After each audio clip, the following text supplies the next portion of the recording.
I'm Tim, the Brand Weaver, and this is Branding for Breweries, the podcast that helps you grow your brewery, build a better brand, and connect with more drinkers. Each week, I'm joined by the brightest minds in the beer world, sharing practical tips to help your brewery stand out and sell more beer. Let's get stuck in. What up, 24-hour party people? 'Tis I, Tim the Brand Weaver, and again, you join me for Branding for Breweries. Well, yes, for Branding for Breweries. I almost forgot the name of my own show. Well done, Tim. It's been the weekend. I need more coffee. But nonetheless, Branding for Breweries, the show that brings you the brightest minds around the globe to help your brewery thrive and survive. And as I always say, today is no exception, as I'm joined by the dashing, handsome, intelligent, and all-round good guy, Richard Lloyd Williams from Flavor Sampling. Now, Richard caught my eye on LinkedIn because he was talking about sampling in ways that I'd never seen, experienced, or encountered before in my life. You know, my extent of knowledge, I'm not afraid to say, was pretty much limited to those random annoying people who throw really tiny cans of Diet Pepsi in your hands at certain festivals and events or in the middle of town. But Richard actually went in depth and talked about all these other areas. And I was like, I've got to get Richard on the show. There's got to be so much that you guys and girls can learn from him. So we're going to be talking about sampling, right? How to get your beers into the hands of your target market through sampling. It's going to be a hoot. If you've tuned in live, feel free to add questions and comments in the chat feed. We'll try and get to them as and when we can. Beyond that, if you're listening to this in the future, enjoy. Now, without further ado, Mr. Richard. Hey, Tim. Hey, Rich. How's it going, buddy? Yeah, good, man. How are you? I am super funky fresh, if not lacking in enough caffeine, as I established in the intro of this one. Coffee is important. Can't even say the name of the show, which is a really great start to the chat. Rich, thank you so much for joining me today. I've been really looking forward to this conversation because I'm not afraid to say sampling is an area that I really know very little about. But by the end of this wonderful 30 to 40 minute conversation, I hope to be educated, as I'm sure everyone. You won't need me at the end of this. Hopefully, I can give you everything. Amazing. That's what we want. If you can just null and void yourself by the end of this conversation, it really benefits my listeners. So thank you so much. I suppose before we get stuck in and you start telling us about sampling and how to do it properly and effectively, would you mind just giving us a short little intro as to who you are, what Flavor Sampling is all about, and how you got into this crazy world?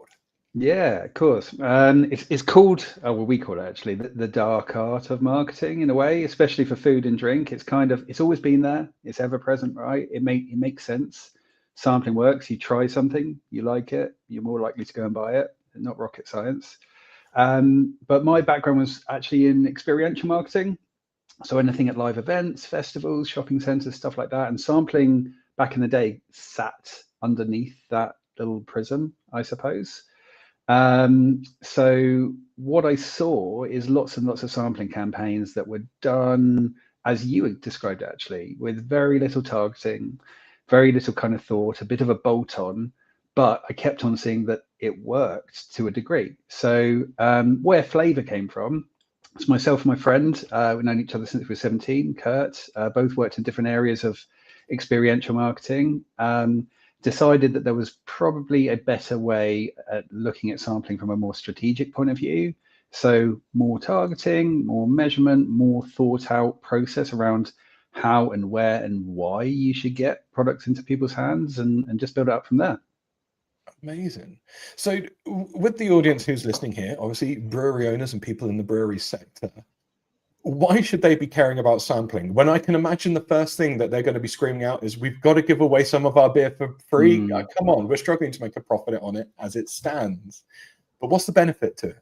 Well, it's a good point. I'm not a brewery expert, but I am a sampling expert. So like I look at it through quite a simplistic point of view, I suppose. But sampling ultimately, especially with alcohol actually, is probably the single most effective way to convert because you know, it is kind of expensive from a product point of view, but there's nothing more likely going to get someone to actually buy your product than when they have tried it. So if you have that as a basis and that's an accepted point of view, then the next step is just saying, right, how can we do that as effectively from a cost point of view, but also an engagement and conversion point of view as possible? Because ultimately what people are doing is they're building trust when they try something. There's some hesitation around all sorts of things when you've got food and drink. Is it good for me? Is it worth the cost? But as soon as you taste it, that's the fundamental that people really want to know, and whether they know ultimately whether they're going to like it or not. So ultimately, if you're confident enough in the taste of your product, which most food and brand products managers are, to be honest, then sampling is going to work. Okay, and is that what we've talked about in the past, is the idea of liquid to lips battleground? Is that correct? Yeah, it's a well-used term in the booze sector, I suppose, is liquid on lips, but it's all about just trying to get people to have that taste, that first sip, that first kind of acclimatization and verification that you do like that product, or that product is better than a competing product. And that's what it's all about. You know, marketing through many spheres is about that, trying to convince someone that one thing is better than the other stuff that they've already buying. And when it's not physical, it's very much trying to lean on those emotional levers or those value drivers. But when it is actually the product, it becomes experiential. It becomes that thing that you are trying, which builds that trust, but also that love, that kind of authenticity around what the product is. And like, you know, we see a lot of big brands do sampling and do sampling well. And I would assume that's because they have the budget in which to do it. Are there other things that, you know, enable a big brand to do it more successfully than like smaller independent brands? It's a good question. I mean, yes, because budgets, you know, you do get scale, and with scale comes efficiency, and with data and mass amounts of data becomes more precise understanding of the audience and how you manage it. But ultimately, where big brands focus is that they see sampling as strategic, I suppose. So it's a part of their marketing mix, and it makes sense it's a part of their marketing mix. So they're really not thinking of it as a giveaway and handing out product and free stuff. That part of the cost is an investment into their whole marketing campaign. And that's really how they look at it. And this is probably how I'd advise your listeners to think of it in the same way. There is going to be a cost to it, but it's all just about thinking, what value am I going to be able to get out of it, and what value and likelihood to purchase or recommendation, or just from a brand awareness or affinity point of view, are you going to be able to get the customer to have by trying it in certain ways? I suppose in many ways it's a similar mindset to if a brewery were to put a 12 pack in the post to a content creator. Like there's a cost to that, but what you're hoping is there's a return where people become aware of the brand and they buy the brand. It's the same thing, Yeah, isn't it? absolutely. I mean, that is sampling to a point. It's sampling to that influencer and then getting that influencer to talk about it. That's recommendation on an elevated scale, I suppose, by utilizing them as media. But ultimately, you're still convincing them, unless you're paying for them, obviously, but you still got to get them to authentically talk about your product in a positive way. And the only real way that they can do that is to try it. It's the same way I invest in a few startup food and drink brands as well. And the first thing that they always do is, let me send you something. And you think of it from that point of view, you're going to try and capture that person's attention and interest, who's going to give you money, ultimately, hopefully, by getting them to try the product and vote with their taste buds. Is it kind of a bit of a hack, or not a hack, sounds dirty, but a bit of a cheat? Because, you know, my perspective is I talk about the 2 pint rule a lot, which is the first pint is based on branding and marketing, like awareness of the brand and stuff. And the second one is based on the taste of the product. But through sampling, you can almost bypass the needs and efforts of a lot of branding if the product is good, of course. So is it a Yeah, cheat? no, it's really true. I mean, I'd hesitate to say that definitely. Like sampling has often been seen in the past as kind of those, you know, a tool for those last 6 yards, getting people to go from consideration and awareness all the way through to actually purchase. And it can be really useful as that. But when you look at it just as part of your marketing mix, a fundamental element that sits throughout it from an awareness point of view and those consideration points, you can't necessarily get someone to buy it straight away, but it's a really effective way of being able to get your product into their minds and get them to understand more about who you are and what you're offering. So how can breweries approach this strategically? Because there must be if I were doing this as a brewery owner, I'd be going, well, yeah, everyone wants a bit of free beer, like, but how Yeah, do I make sure they get to the right drinkers and the people who are more likely to actually buy it afterwards? it's a really good point. I think from a scale point of view, and if you don't have the big budgets, you've got to think smarter, really. So think quality of contact rather than the quantity. Think about where the audience is that's going to be the ones that are ultimately going to buy you. Do you know that from a beginning point of view? I'm sure you talk about that a lot from a marketing aspect, but really understanding who the guys are that's going to buy it. And then think about, we talk about this and refer to this a lot from a flavor point of view. It's kind of one of our focuses, is targeting the moments just as much as the audience. So think about those occasions, like the obvious ones where it's consumption occasions, where you're most likely to have a beer, or how you're going to consume that in a certain ways. Is it with friends? Is it down the pub? Is it after work? What are those moments? But then also look at the moments that have a real high intensity to them, I suppose, for that audience. What are their passion points? What are their interests? Where could your product not necessarily go in and own, because you shouldn't really try and own anything with a brand or a product, but where can your product elevate a situation or a moment? One example of that, it's not with breweries, obviously, or us local breweries, but with Asahi, we worked with their Peroni Capri brand, which is kind of a Corona version, I suppose.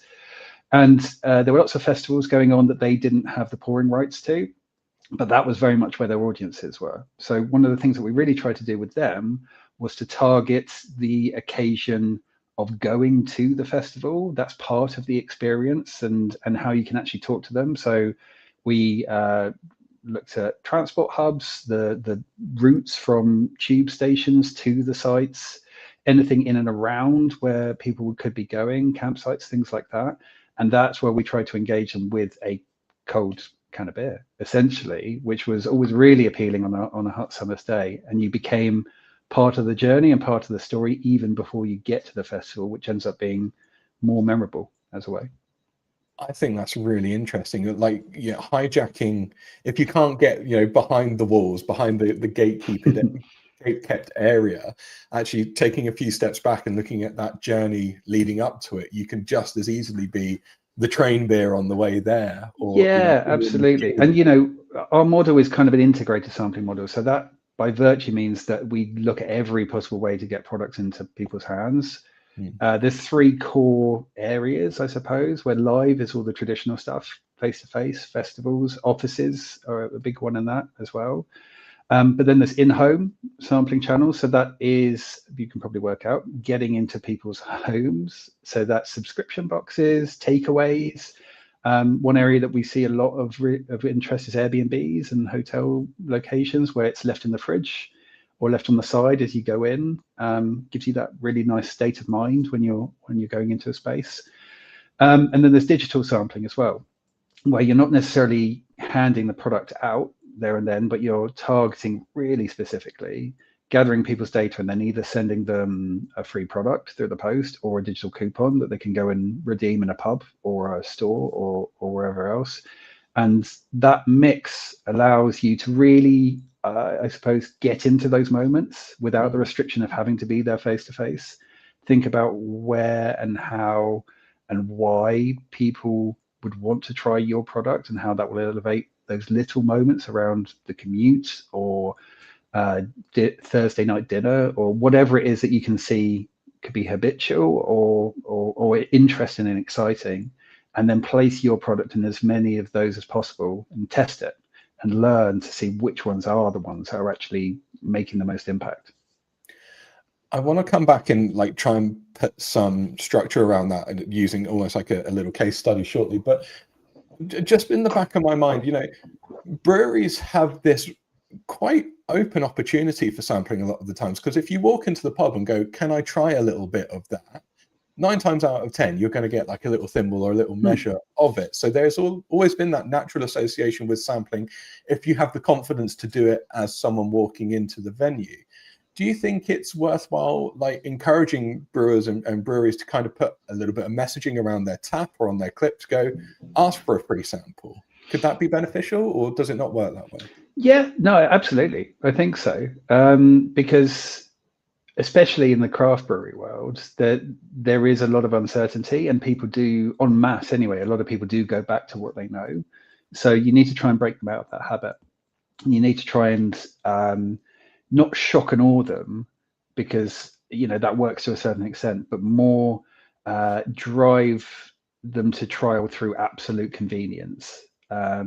Give it to them at that time when they're most interested. So if that is when they're going in a bar and they want to try it, and there is that prompt for your beer rather than other ones, then they're definitely going to be more likely to try it. And I think you'll probably see that 8 times out of 10 they'll go on and buy their drink, as long as it tastes all right. That is a caveat, by the way. If your product tastes terrible, don't do sampling. Yeah, probably fix that before you move into the sampling realms, isn't it? So you talked about those 3 different types of touch point. Obviously, the in-person is logical, and we've touched on that a little bit, but the location-based thing. So one post that you put out I found fascinating was the Airbnb side of things, because I've done it before. I've been to different, like, I've rented a property in the Cotswolds or in Lake District, and there's a bottle of local wine. Sounds like you're doing all right for yourself, Tim. Oh, mate, I hardly work these days. It's just all the minions that do it. This is an AI-generated me. I'm not even here. I'm in the Maldives.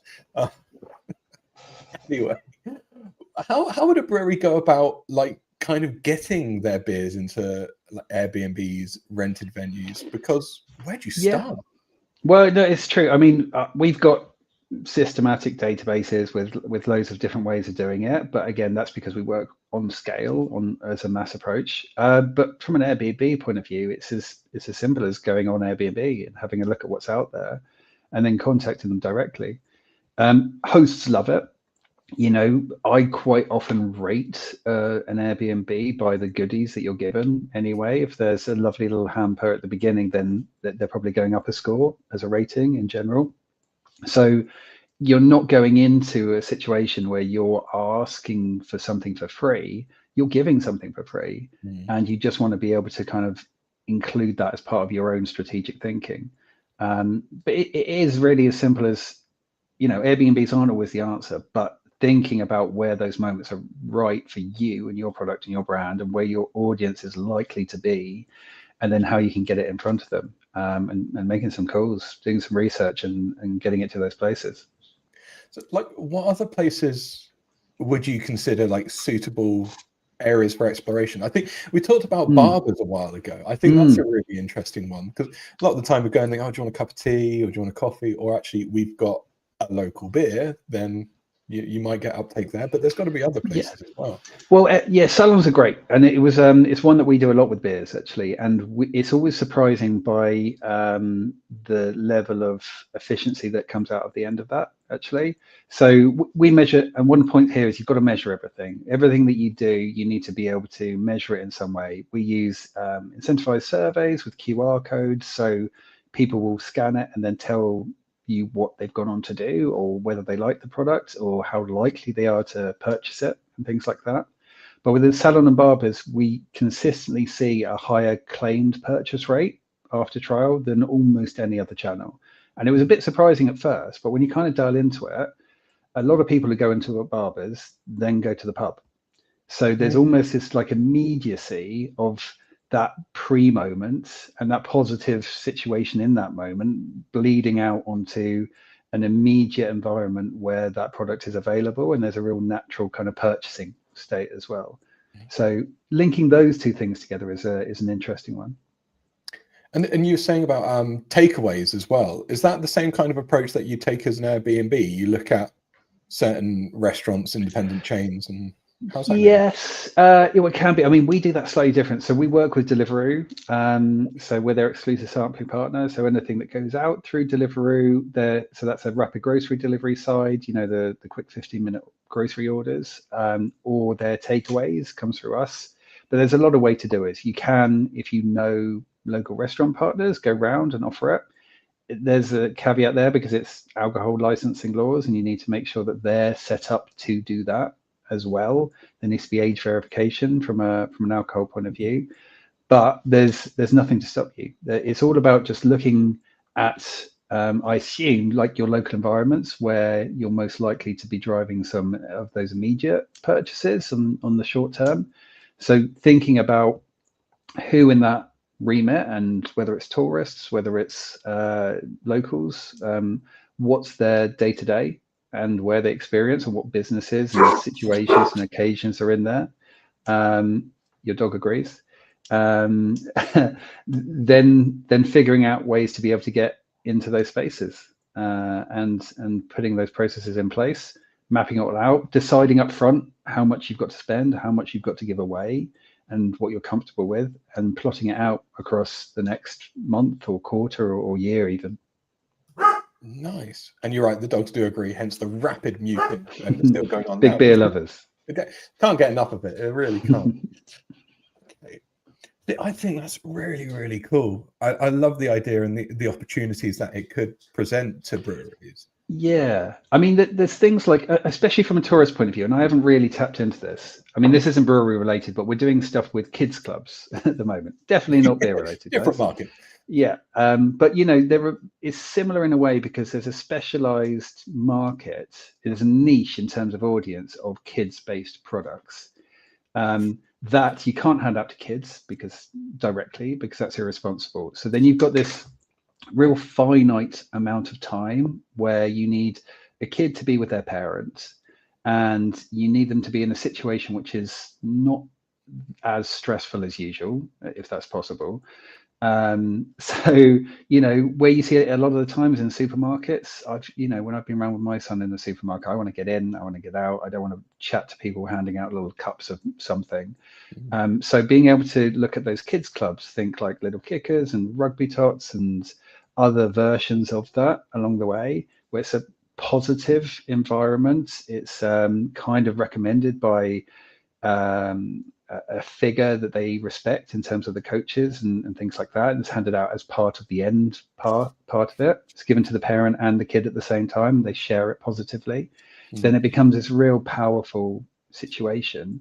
So like translating that into a local town and tourists, for instance, or even locals, think of activities like pottery making or axe throwing, or whatever it is that's around that. Like if you went along to them and said, hey, do you want to give one of these out at the end of your thing as a little kind of goodie bag, a lot of the time they'll say yes.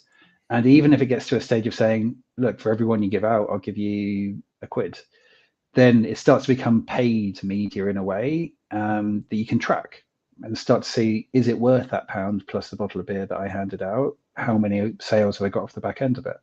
But there's a whole host of different ways that you could approach it at a local level specifically, as well as en masse. On the tracking level, because I know you said it's very important to, of course, track it and measure everything that's going on, but how easy is it to ensure that once the sample's handed over, you get them onto that next phase? Because it sounds like it's almost a little bit out of your control beyond please scan this QR code or fill in this form. Yeah, I mean, you're not going to get everyone to come back, but you just got to take the data that you do get. I mean, I think in general, when we do the survey stuff, we get something between 2 and 5% of people, so real low conversion numbers. But when you're going on scale, that obviously becomes quite a sizable sample, no pun intended, to bear in mind. But it's all just about understanding what you can get and then being able to use that data as strategically as possible. So boiling it down, asking the right questions around, what did you like about that product? When are those moments when you're going to be actually consuming the product? Take it as an opportunity, and one of those rare opportunities where you got one-on-one interaction with a potential customer and your product. It's kind of like a focus group, so that it gives you that opportunity to gather as much data and insight as you can, as well as to track, did people who tried it in Airbnb do anything? Did they just drink it and have their takeaway and then move on? Or did they think, okay, well, next time I go down the pub, I'm going to try that, follow up in a meaningful way, and then take that as directional data to be able to to be able to use. Yeah, it's because it's still on you as a brewery to you can give the sample, but then it's encouraging them to take the next step as well, isn't it? Be that Yeah. if it's local tourist based, like okay, swing by the tap room and get 10% off, or buy a 4-pack online. So I guess you would always have to prompt that next step from the people you're handing it out to. Yes, yeah, that is important as well. What I always say is you've got to know what your objective is of any marketing campaign, right? So if sampling is all about sales, then make sure they know where they can go and buy it, ultimately. If you want to be really getting your brand out there, then you can design it in a different way. You can have that samples to be driving content for interest, for instance, or even driving through to people leaving reviews on a certain D2C sites or retailer listings or things like that to drive you up the list. There's a variety of possible outcomes. I mean, sales is often a lot of it, but it's about having a really clear objective from the beginning as part of your marketing plan and saying, okay, this is what I want to do. I'm going to give it the sample in this environment in this way. Are you there pouring a glass out? Is it a bottle with a leaflet alongside it talking about it? And then this is the outcome that would be perfect. How am I going to drive them into a pub or a store or wherever else? How can you direct them to that? And you can use coupons and things off the back of that to, try and drive some additional intent to try that second pint. But really, you've got to just understand what you want from it ultimately, and then you can start tracking and using it more strategically and come out of it and look at it from a holistic point of view and say, what is working and what else should I be doing? So from a strategic side of things, my mind keeps on going to like that experiential aspect of like sports clubs. I know you said rugby tots, and I extrapolated it out to, well, when we're adults, we go and watch sports and we can drink then versus the little kids. So if a brewery was saying, well, we've got a local rugby club and quite a strong following, I'm thinking of two scenarios. One where you're at the rugby club and you're already on the bar. Is it worthwhile doing sampling with people queuing up to go in? Or are they better off sampling at a place where they're not on the bar in the hope that it is kind of ingrained in their brain for future consumption? Good question. And I think it's about those objectives. So if you're looking to drive immediate purchase, if you want to increase your rate of sale in that bar, then sampling it in the queue is a great idea. They're going to have tried it. They're going to go in. They're going to see it on the bar. Your monkey brain is essentially going to be like that one that I just tried, especially if it tastes good and you're talking about it. You're in a group and you're sharing with your peers around a good pint, and then you've got that positive sentiment throughout. Absolutely, it's a really good idea. You don't want to cannibalize sales, so I think about scale of that. Although knowing rugby players as I do, that probably won't be too much of an issue. But then if you're looking from a real brand building point of view, you should think more broadly. You should think about, again, those moments where it's going to elevate that occasion, and then people will think of your product and your brand in a really, really positive way. And that will be that kind of consideration and perception stage that can build on through to being a longer term customer potentially. And that second route, where it's like consideration or build brand awareness, in that situation, could sampling not with your product but another brand asset be more valuable? I'm thinking like if you gave out free bucket hats or bandanas or something, that I could just see like a sea of people walking into a rugby stadium with your bucket hat on, and they don't suck the beer there, but all of a sudden everyone's like, what's this all about? Where's this from? Do you always have to sample with your product, or could you sample with other things? Well, I mean, sampling with the product is sampling. There's lots of other stuff that's kind of additional, and often with sampling, we then have stuff like that. We have mechanics and competitions and spinner wind wheels and whatever it is that kind of builds merch out and hand merch out so that it becomes a sea of whatever color you want it to be, and that's great from a branding point of view. But it's not sampling as such. Sampling really is about the product in itself. But those bolt-ons, and it starts to become a bit more experiential, right? Where you're doing something and you're giving something away, and people are in that moment, and that is a part of sampling. Experiential sampling can be anything from a spin and win wheel on the street to full scale stage activation at a festival that's giving you product at the same time and creating that environment and those moments rather than elevating them. And it's all just scalable. So it's just looking at what is available and what you want out of it again, without sounding too much like a broken record. No, and as soon as I talked about it, I was like, Tim, you're an idiot. That's not sampling. That's just giving away product. You can't sample a bucket hat unless your products are bucket hats. Anyway, let's get back to value-based stuff. Could you provide like a high-level recommendation for maybe a small brewery trying to attract tourist trade versus a brewery that might be trying to pull in more online sales and direct consumer stuff? Like how would they differ and what would they look like without just giving away all the details? Well, I mean, the locality is the big part of it, isn't it? So if you're looking at tourist trades, you know where you're going to be going. Those can be much more physical environments. You can look at the pottery shed or the local tourist attractions, as you will. I'm from the Isle of Wight, so I'm thinking like beaches and dinosaur museums and things like that, but everywhere is different, and really leaning into that and trying to capture those guys, understanding again where you want them to go afterwards. Where is that pub that they're likely to go into? Where is the local shop or local co-op that has your brands listed, and really build into those moments and leverage that a little bit. From a D2C point of view, the benefit you have is they could come from anywhere. Your customers could be anywhere in the country, but it makes it more difficult in terms of being able to hand them a physical product.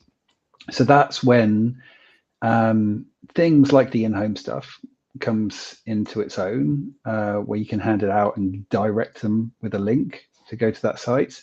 And digital sampling is even more powerful in a way where you can target them in the same way that you would with a normal marketing campaign, but target the specific person that you want, send them a sample in some guise. And again, that could be a digital coupon. So they could go down to their local bar or their local shop or even on your site and get something to get them into that process. I'd always recommend doing it for free the first time, by the way. Like, get rid of your shipping fees as a first starter, because there's always the people who go through that shipping piece are usually people that are quite likely to have bought your product anyway. If you want to get past that and new customers, then just remove any barriers.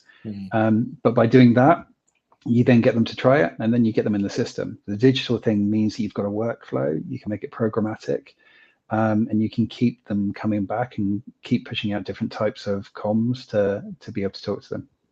Yeah, that's really nice. I've had various guests come in and we talk about how you secure email address for future marketing, kind of like take them on a journey. And so it's another logical move, if not with a bit of financial investment, to actually get it shipped out and packaged up nicely. Yeah. One thing that we haven't really talked about is like volume, because I'd imagine that can be make or break, not only from the sampling side of things, but from a brewery side of things. Because if you go, oh yeah, it's just a couple of thousand bottles, then you're going to have a lot of listeners going, I ain't doing it. It's not happening. What's the minimum, and then what's probably advised for a small indie brewery? More than one, I'd say. But that it's an impossible question to answer that one, to be honest. It's really, I wouldn't say to anyone like you have to do 2,000 or 50,000 or whatever it is.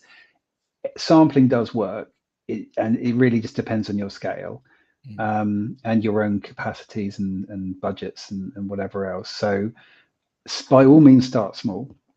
Think, if you've got a box or a crate that is going out of date soon or something like that, think, how can I use this in a really meaningful way without just putting a discount on it? What could I do, and where could I go, and how could I engage with people?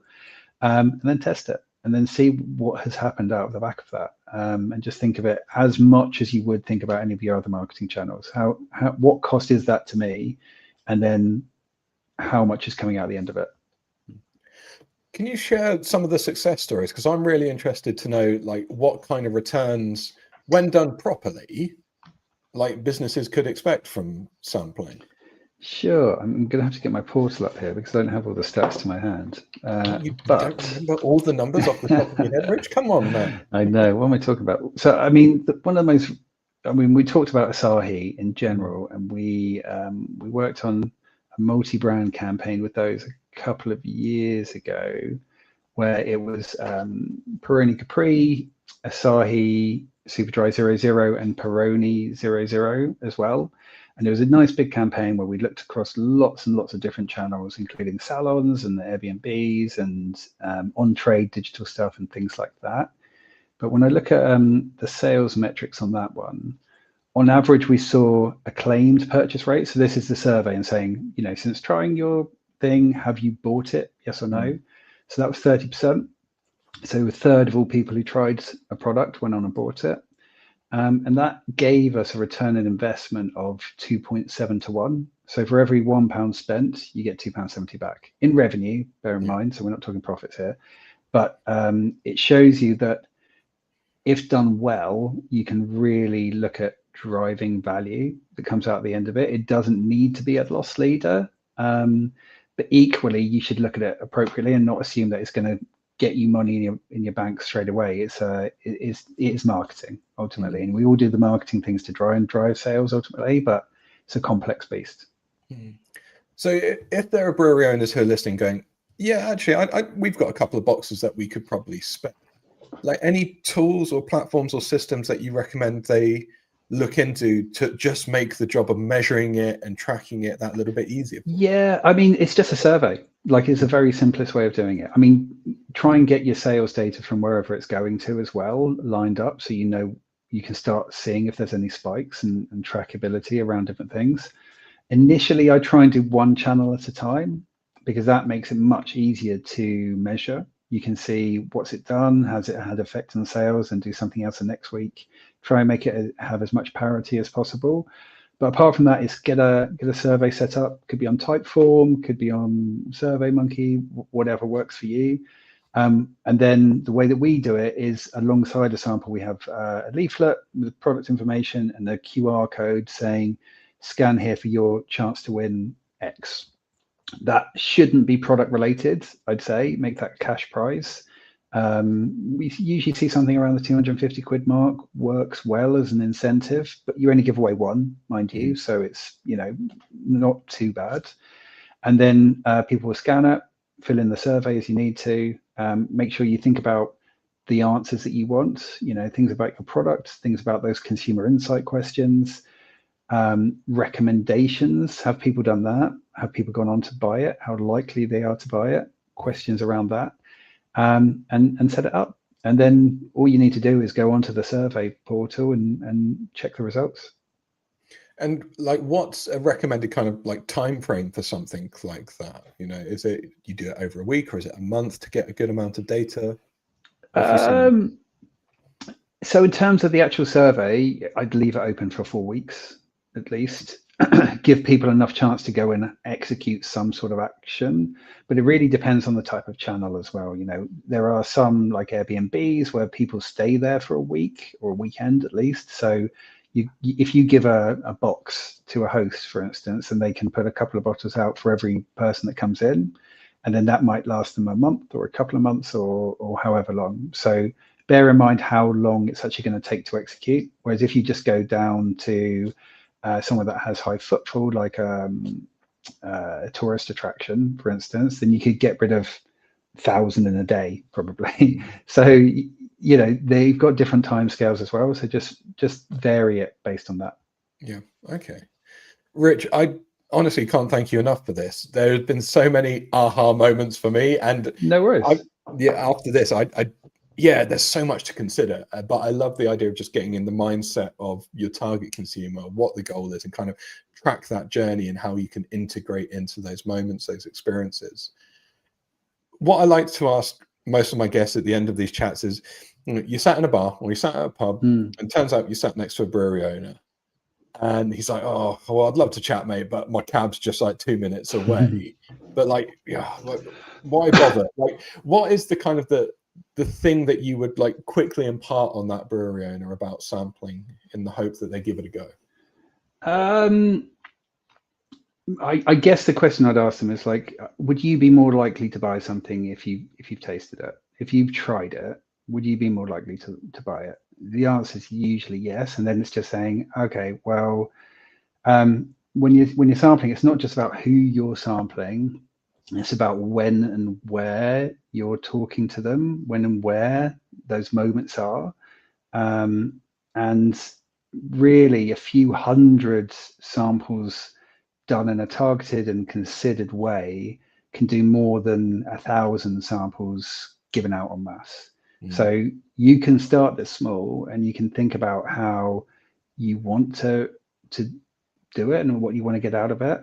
But the more considered you are in your approach and the more savvy you are about it in terms of talking to people and using your networks as a business owner, then the more you'll get out of it ultimately. And measure.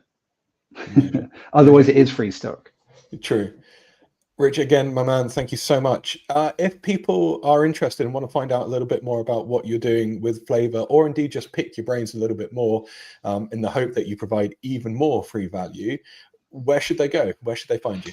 So flavorsampling.com, it's flavor spelt without the U, the America way, is probably the best place to go to see anything, or just tap me up on LinkedIn. Wicked.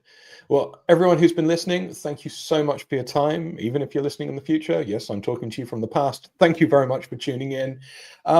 Stay tuned. Still loads more amazing guests coming up over the next couple of weeks. But once again, Rich, thank you so much. Everyone, go find him. He's on LinkedIn. Go check out the website.